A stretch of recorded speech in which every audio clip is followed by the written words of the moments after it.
மக்கள் போராட்ட முன்னணியின் உறுப்பினர். குறிப்பாக இன்று நாட்டிலே பல்வேறு இடங்களில் ரணில் விக்ரமசிங்க ஒரு நாட்டை மீட்டெடுத்தவர் போல் நாட்டு மக்களுக்கு நல்ல செய்தி இருக்கின்றது, நல்ல விடயங்கள் இருக்கின்றது என்று நாடு முழுவதிலும் என்ற ஒரு பதாதை விமர்சையாக அடிக்கப்பட்டு எல்லா இடமும் ஒட்டப்பட்டிருக்கிறது.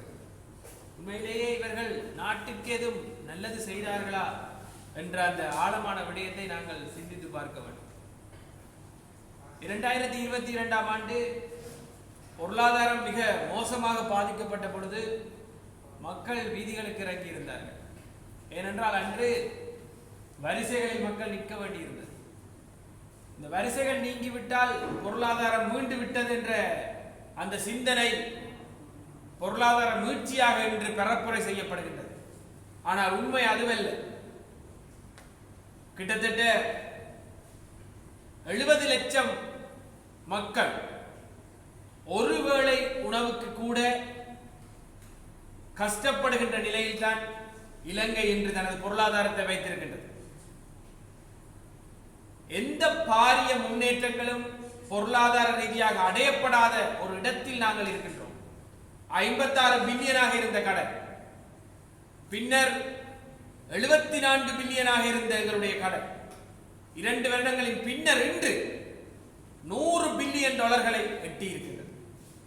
இந்த 100 பில்லியன் கடன் என்பது நாங்கள் இன்று IMF-இலே வாங்கி இருக்கக்கூடிய 2.9 பில்லியன் கடன்களோடு ஒப்பிட்டு பார்த்தால் நாங்கள் எங்களுடைய பொருளாதாரத்தை கொண்டு நடத்துவதற்கே 2.9 பில்லியனுக்கு மொத்த நாட்டையும் அடகு வைக்க வேண்டிய தேவையில் நின்றிருக்கின்றோம். இந்த 100 பில்லியன் கடனை எவ்வாறு மீள செலுத்த போகின்றோம் என்ற எந்த சிந்தனையும் இல்லாமல் மேலும் மேலும் கடன்களை கூட்டிக் கொண்டிருக்கின்றார்கள். நாட்டின் மொத்த உள்நாட்டு உற்பத்தியை அதிகரிக்கும் நோக்கமோ, இறக்குமதியை கட்டுப்படுத்தி ஏற்றுமதிகளை பெருக்குவதற்கான கைத்தொழில் நடவடிக்கைகளை மேம்படுத்தும் நோக்கமோ எதுவுமே இல்லாத ஒரு சுயநல அரசியலுக்காக ஜனாதிபதி கதிரையில் இருக்கின்றார் ரணில் விக்ரமசிங்க. ரணில் விக்ரமசிங்கவை நாங்கள் நரி என்று குறிப்பிடுவோம்.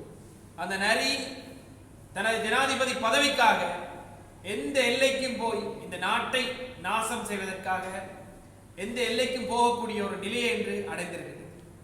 குறிப்பாக எந்த திட்டமும் இல்லாமல் வாங்கப்படுகின்ற கடன்கள் 10 ஆண்டுகளுக்குள் திருப்பி செலுத்த வேண்டிய $2.9 பில்லியன் வட்டி மாத்திரம் $1.8 பில்லியன் இருக்கின்றது. எனவே வாங்கிய கடனையே அதே அளவில் வட்டி செலுத்த வேண்டிய நிலையில் கடன்களை பெற்றுக் கொண்டிருக்கின்றார்கள். எதிர்கால சந்ததியினர் மேல் எந்த அக்கறையும் இல்லாத ஒரு முட்டாள்தனமான ஜனாதிபதியாகவும் ஒரு முட்டாள்தனமான அரசாங்கமாகவும் இந்த அரசாங்கம் இருக்கின்றது என்பதை யாரும் மறந்துவிடக்கூடாது. நாட்டு மக்களுக்கு இருந்த மாபெரும் எதிர்பார்ப்பு இந்த நாட்டில் ஒரு சிறந்த பொருளாதார மீட்சி உருவாக வேண்டும். இந்த நாட்டில் இருக்கின்ற அடித்தட்டு மக்கள் தங்களது வறுமையில் இருந்து மீண்டு வந்து தாங்கள் அனைத்து அத்தியாவசிய தேவைகளையும் நேர்மையான முறையில் பூர்த்தி செய்யக்கூடிய ஒரு வாழ்வாதாரத்தை பெற்றுக்கொள்ள வேண்டும் என்ற அந்த அவா இருந்தது. இது நிறைவேற்றப்பட்டதா? நிச்சயமாக இல்லை. எத்தனையோ படித்தவர்கள் நாட்டை விட்டு வெளியேறிக் கொண்டிருக்கின்றார்கள். மறுமுனையில் இனப்பிரச்சனை எடுத்தீர்களானால் வடக்கு கிழக்கில் எண்ணற்ற நிலங்கள் கைப்பற்றப்பட்டுக் கொண்டிருக்கின்றன. ஏக்கர் கணக்கான நிலங்கள் கைப்பற்றப்பட்டுக் கொண்டிருக்கின்றன. சென்ற ஆண்டு இனப்பிரச்சனைக்கான தீர்வை சுதந்திர தினத்துக்கு முன்னர் வழங்குவதாக ரணில் விக்ரமசிங்க உறுதியளித்தார். ஆனால் எந்த ஒரு நடவடிக்கையும் செய்யப்படவில்லை. ரணில் விக்ரமசிங்க பொருளாதாரத்தை மீட்டார் என்கின்ற இந்த பரப்புரை எவ்வளவு தூரம் முட்டாள்தனமானது என்பதை நாங்கள் முதலில் புரிந்து கொள்ள வேண்டும். இந்தியா தனது ஆதிக்கத்தை முழுமையாக செலுத்துவதற்கு தனக்கான ஒரு முகவரை தேடிக்கொண்டிருந்தது.